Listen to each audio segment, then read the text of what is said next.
아니 실수령 한 달에 월급 300만 원 받으면은 이게 적게 받는 거예요? 아니면은 많이 받는 걸까요? 그래서 직장인들 실제 소득 상황과 현실에 대해서 통계 기반으로 정확하게 짚어보도록 하겠습니다. SNS 보면요, 누구나 다 부자인 것처럼 보이지만 실제 삶은요, 다릅니다.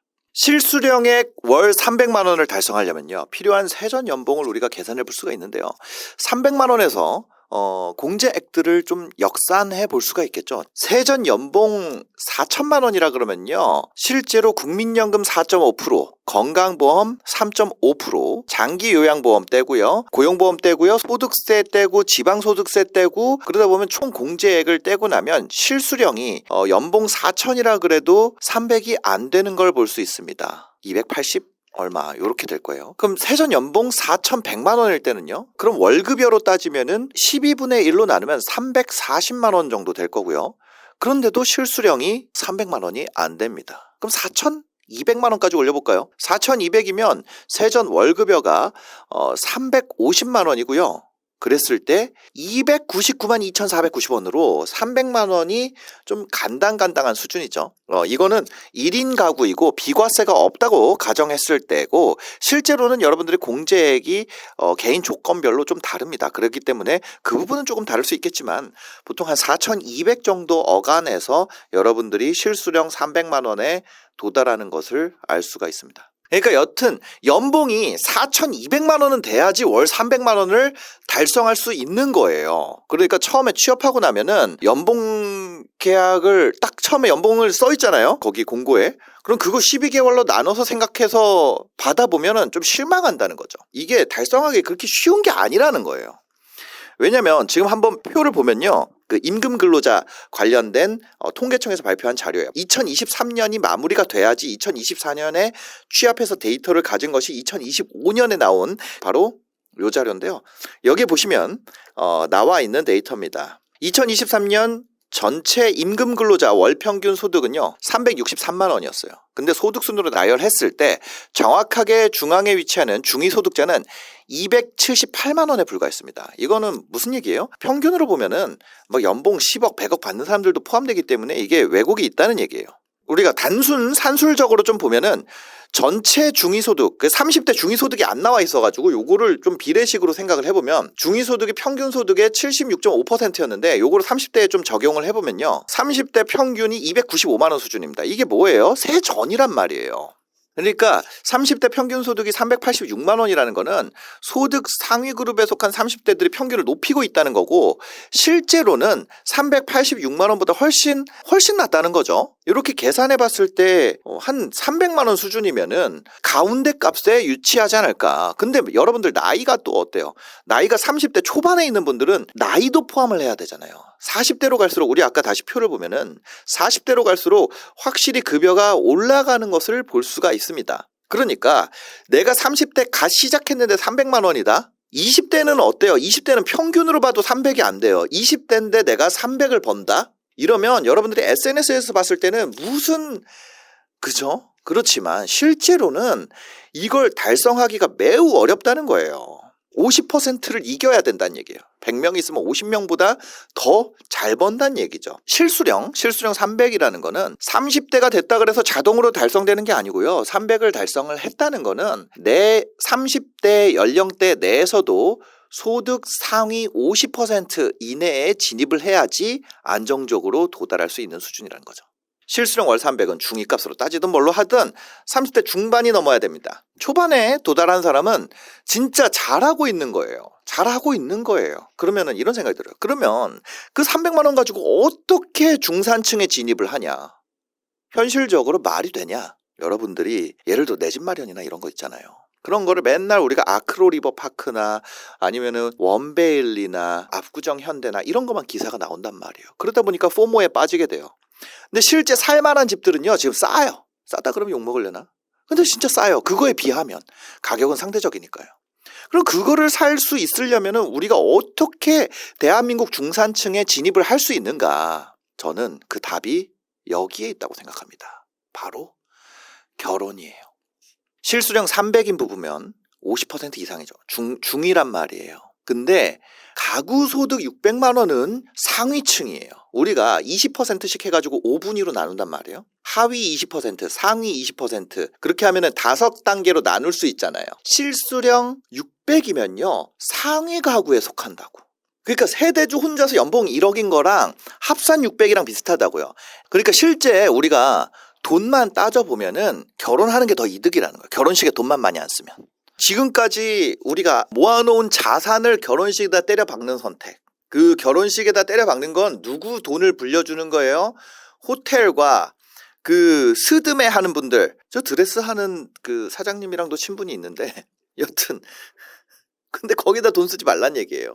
그 지금까지 모아온 자산을 거기에다가만 안 넣으면 결혼은 무조건 이득이에요. 왜? 가구 소득이 우리가 어퍼 미들 클래스로 들어갈 수 있게 된다니까. 실제로는 외벌이 연봉 1억 세대랑 비슷한 수준의 저축 여력을 갖게 됩니다. 그런 어떤 상대적인 계산을 안 하더라도 단순 합산을 해봐도 실수령 300이면은 연봉 얼마라 그랬어요? 4천에서 4,500 사이라 그랬잖아요. 그럼 둘이 단순 합산해도 연봉 8천에서 9천 사이 되잖아요. 돈이 없어서 결혼을 안 하는 것이 아니라 이미 전체 가구 평균을 압살해버린단 말이에요. 결혼만 했는데. 그럼 이게 20% 했을 때 5분위로 했을 때 이 정도 가구면 어디에 들어가냐? 5분위가 최상위 가구, 상위 20%고 바로 그 아래 4분위에 들어가게 됩니다. 실수령 월 300만 원일 때는 어때요? 평균보다 좀 낮은데 그냥 평균 값으로 봤을 때는 중위 값으로 따져야 가운데인 것 같고 막 이상한 생각이 들잖아요. 근데 결혼 딱 하는 순간 어떻게 된다고요? 바로 상위 중산층에 들어가게 되는 거예요. 가장 낮은 소득을 올리는 1분위 가구, 그러니까 하위 20% 연소득이 얼마예요? 평균으로 따졌을 때 1,500만 원입니다. 그러니까 8천, 9천만 원의 가구 소득은요, 중산층에서도 상위 수준이 될 수 있다는 거예요. 30대 때, 20대 때 제일 많이 해야 되는 게 뭐예요? 재테크에 뭐야? 아니에요. 정신 멀쩡한 사람이랑 사랑하는 거예요. 이게 여러분들이 진짜 돈을 쫓으려면 이게 제일 중요하다. 그 안에 쇼부가 난다, 거기서. 여러분들이 잘못된 사람과 만나가지고요. 이제 30대를 벗어나. 저는 이제 40대니까 30대인 친구들한테 얘기해주고 싶은 건 남자든 여자든 연비가 안 좋은 사람이랑 만나지 말란 얘기예요. 남자 중에서도요. 헛돈 쓰는 애들이 있어요. 여자 중에도 있어요. 남자들만 그런 거 아니에요. 남자들 헛돈 많이 쓰죠. 여자애들도 많이 써요. 그것 때문에 격차가 벌어지면 30대의 격차를 40대, 50대에는 진짜 따라잡기 어려워져요. 그 결혼 잘한 집이랑 못한 집이요. 대리쯤 때는 몰라요. 인스타에 올라오는 거요. 인스타에 올라오는 거는 소비 성향이 높은 애들이 사진 더 좋은 거 많이 올라오죠. 근데 나중에 차부장 달잖아요. 40대 되잖아요. 그럼 그 차이가 넘사벽이 돼버립니다. 왜냐면 일반적으로요. 근로자의 생애소득은요. 이렇게 산봉우리를 그리게 돼요. 20대와 30대에 걸쳐서 20대 때 벌던 거랑 30대 때는 특히나 한 해 여러분들이 버는 돈이 달라져요. 30살 때 보면요. 40대에 골프 치고 막 이런 사람들 있잖아요. 그런 사람들이 어떻게 저랬지? 막 위대해 보여. 근데 여러분들이 31살 되고 2살 되고 33살 되고 4살 되고 이러잖아요. 그러면 소득이 굉장히 가파르게 상승합니다. 그리고 40대에 정점을 찍고 50대까지 높은 수준을 유지하다가 이후에는 감소하는 패턴을 보입니다. 2023년 통계에서도 40대 평균 월소득이 평균이에요. 평균값으로 따졌을 때 이거는 평균값으로 보는 이유가 뭐냐면 그냥 추세를 보기 위해서 얘기하는 거예요. 40대 월 평균 소득이 451만 원입니다. 전 연령대 중에서도 가장 높게 나타나는 거예요. 아까 우리가 봤던 연령대별 평균 소득 다시 보면은 이렇게 돼 있죠. 30대, 40대, 50대, 60대 이상 앞에는 2022년 데이터고 20대에 263만 원, 30대 때 386, 40대 때 451만 원, 50대 때 429만 원. 이때 여러분들이 소비도 같이 올라옵니다. 자녀 교육비, 주담대 여러 가지 지출이 발생해요. 왜냐면 여러분들한테 많은 사람들이 기대기 시작할 거니까. 그래서 40대는요. 소득과 지출이 모두 정점을 찍는 어떤 개인의 황금기라고 할 수 있죠. 커리어적이나 재무적인. 근데 이때 잘 만들어야 되는. 근데 이때 만드는 것이 언제 결정되냐? 결혼할 때 이미 다 결정이 돼요. 그래서 이 관점에서 볼 때 30대의 월 실수령액이 300만 원이 이미 달성됐다는 거는 여러분들이 이제 결혼이라는 관문만 제대로 통과를 하면 그 최종 목표가 달성이 되는 아주 그 기가 막힌 30대는 그 타이밍이 있다는 거예요. 너무 중요한 결정이 30대 초반에 다 끝나버려. 결혼을 안 하잖아요. 내가 좀 더 해서 해야지, 좀 더 해서 해야지 그러다가 이도저도 안 되게 되는 경우가 훨씬 많아요. 특히 우리나라 같은 경우는 지금 결혼 많이 해요, 안 해요? 결혼 안 한단 말이에요. 출산 많이 해요, 안 해요? 안 한단 말이에요. 그러다 보니까 결혼하는 것에 대해서도 굉장히 그 지원이 많아지고 있고 신혼부부에 대해서도 주는 세제 혜택이 굉장히 많아요. 그러니까 여러분들이 신혼부부가 됨으로써 얻을 수 있는 이득들을 취하면서 30대 초반만 잘 다져놔도 어퍼 미들 클래스 들어가는 게 어렵지가 않다는 거죠. 그래서 30대 월 실수령액 300만 원을 달성하는 거, 30대 초반에 특히 그 진짜 엄청 잘하고 있는 거고, 그 자체가 최종 목표가 되는 것이 아니라 앞으로 다가올 이제 40대 50대의 생애 최고 소득기를 활용해서 자산을 극대화하기 위한 발판을 마련하는 과정이라는 거죠. 30대에 안정적인 소득 기반을 다지고 나서 그 다음에 종잣돈을 마련하고 그 다음 40대에 자산 증식이 일어나고, 우리가 자산 관련해서 지난 시간에 데이터를 봤죠. 어때요? 20대, 30대, 40대까지는 자산이 올라가는데 그 다음에 어떻게 돼요? 40대부터는 내려간단 말이에요. 이게 저도 40대 때 투자 시작해서 자산 증식 시작해서 나중에도 잘 될 수 있다. 워렌 버핏은 번 돈의 90%가 40대 이후에 번 거다.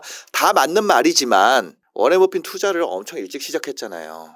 앞에 만들어 놓은 것들이 이제 올라가는 거고, 그것도 버핏이잖아. 40대 할 수 있지만 수치로 봤을 때는 이게 너무 슬프게도, 저는 그렇게 얘기하고 싶지 않지만 수치로 봤을 때는 자산이 20대, 30대, 40대까지 증식되고 40대 이후에는 오히려 50대, 60대 때는 오히려 떨어지잖아요. 여러분들이 30대를 잘 보내야지만 40대에 본격적인 자산 증식을 꾀할 수가 있습니다. 그리고 결혼을 했을 때는 소득 4분위에 속하는 거고, 소득 4분위에 속하는 건 소득 순위만 높다는 것이 아니라 이건 자산 형성이라는 게임에 들어갈 수 있게 된다는 얘기예요. 그 정도 가구 소득 600만 원 이상이 실수령으로 갖춰진다면. 자산 측면에서 보면은 이 자료를 한번 보면요. 대한민국 가구 평균 순자산이 4억 중반이에요.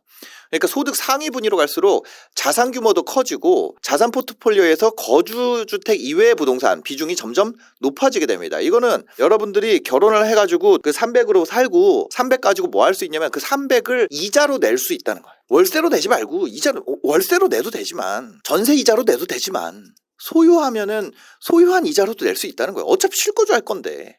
아니, 실거주라는 건 언제나 어느 시점에나 필요하다는 거예요.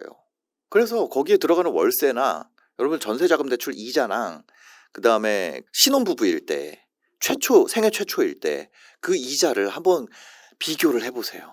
그게 자산 축적이 우리나라 구조상 그렇다는 거예요. 그러니까 여러분들이 결혼해가지고 600대 가지고 소득 4분이 들어가는 순간 뭐 생존이나 유지나 이런 게 아니라 이제 축적이랑 증식이라는 단어, 자산이라는 단어, 이런 데다 관심을 가질 수가 있게 된다는 얘기죠.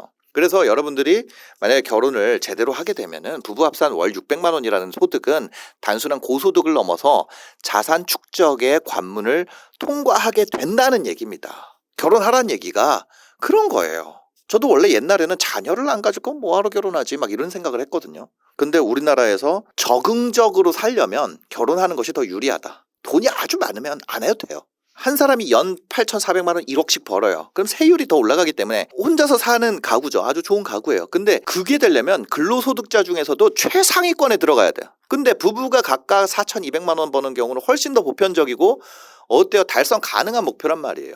그래서 지금 한국 사회에서 상위 소득계층으로 진입하기 위한 가장 현실적이고 보편적인 방법이 바로 맞벌이입니다. 외벌이 가구가 상위 중산층 가구 이상의 생활 수준을 유지하고 그런 거는 점점 어려워지고 있어요. 맞벌이는 단순히 소득을 2배로 늘리는 걸 넘어서 둘 중에 한 사람이 실직하거나 경력 단절이 될 수 있는 위험이 있잖아요. 그거에 대해서 분산시키는 안정장치도 되죠. 안전장치 역할을 한단 말이에요. 그래서 부부 합산 600만 원이라는 목표는 지금 우리나라 구조에서는 굉장히 안정적인 가계를 구축하기 위한 맞벌이의 필수성이라는 의미를 가지고 있는 그런 거라고 볼 수 있다는 거죠. 좀 정리를 해보면 개인 근로자는 월 실수령 월 300, 그쵸? 실수령 월 300 하려면은 세전으로 4,200에서 4,500 정도 세전 연봉 필요한데, 통계적으로 이거 뭐예요? 평균 수준인데 이거는 좀 낮은 수준으로 보인단 말이에요. 근데 어때요? 두 번째, 부부 합산으로 실수령 600만 원 되면은 가구 소득으로 어퍼 미들 클래스로 들어간단 말이에요.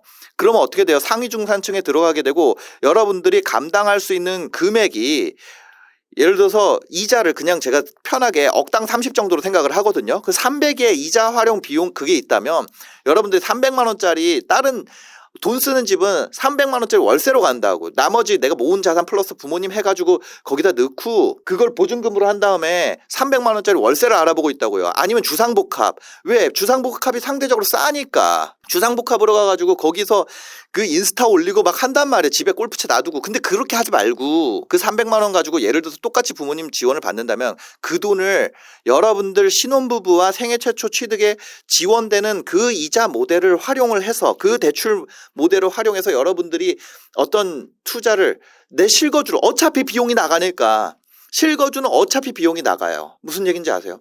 전세에 대해서 이자를 내던 월세에 대해서 월세를 내던 내가 주택을 취득해서 이자를 내던 어쨌거나 나가잖아요. 그냥 그 얘기예요. 그러면 떨어지면 어떡해요? 떨어지면 어차피 월세 내고 있는 거예요. 그러니까 그거에 대해서 여러분들이 상대적으로 그 가격으로 살 수 있는 최대한의 핵심지를 사는 것이 좋겠다 막 이런 얘기들이 인터넷에 도는 이유가 이거예요. 왜 월급쟁이 부자들에 가가지고 사람들이 돈을 내고 그걸 듣겠어요? 그 사람들이 바보라서? 아니에요. 어차피 내가 월세 낼 돈이면 부동산 투자하는 투자 공부하고 막 이런 사람들에 대해서 포모를 느낄 필요 없어. 그 사람들은 어차피 나갈 비용을 조금 더 내가 어떻게 효율적으로 쓸 것이냐. 그 스터디를 하고 있다고요. 전 부동산 강의도 안 하고 뭐 아무것도 안 하지만 결론적으로 이 두 가지 소득 목표는 단순한 숫자를 넘어서 여러분들이 개인과 가구 생애 주기에 있어서 굉장히 중요한 전환점이 월 실수령 300만 원이다. 그거를 무시하고 월 300 충이니 뭐니 하는 애들은 세상 돌아가는 거를 모르는 거다. 무슨 얘기인지 아시겠죠? 여러분들이 그래서 30대 진입하는 목표를 안정적인 월 소득을 만드는 걸로 목표를 하는 것도 어렵지 않게 한국 사회의 성인으로서 정착할 수 있는 하나의 전략이 된다. 이렇게 좀 얘기를 드리고 싶습니다. 근데 되게 잔소리 같죠? 근데 여러분들이 40대가 돼보면 이게 무슨 말인지 깨닫게 될 겁니다. 제가 30대 되기 전에 누군가 이 얘기를 해줬다면 굉장히 좋았겠다. 여러분들의 형이죠. 제가 그래도. 전 40대니까요. 네. 형으로서 만약에 후배한테 얘기를 해준다면 저는 이런 말을 해주고 싶다. 이렇게 하면서 영상을 마무리하도록 하겠습니다. 여러분들 결혼 말고 또 다른 것 부분에 대해서 이제 듣고 싶은 얘기가 있다면 뭘 해놔야 될까요? 바로 떠오른 그겁니다. 구독을 해놓으시면 훨씬 더 좋은 이야기들을 많이 들으실 수 있을 거예요. 기분은 안 좋을 수 있는데 내용적으로 도움이 되는 이야기들이겠죠. 영상 봐주셔서 감사합니다. 행복한 하루 되세요.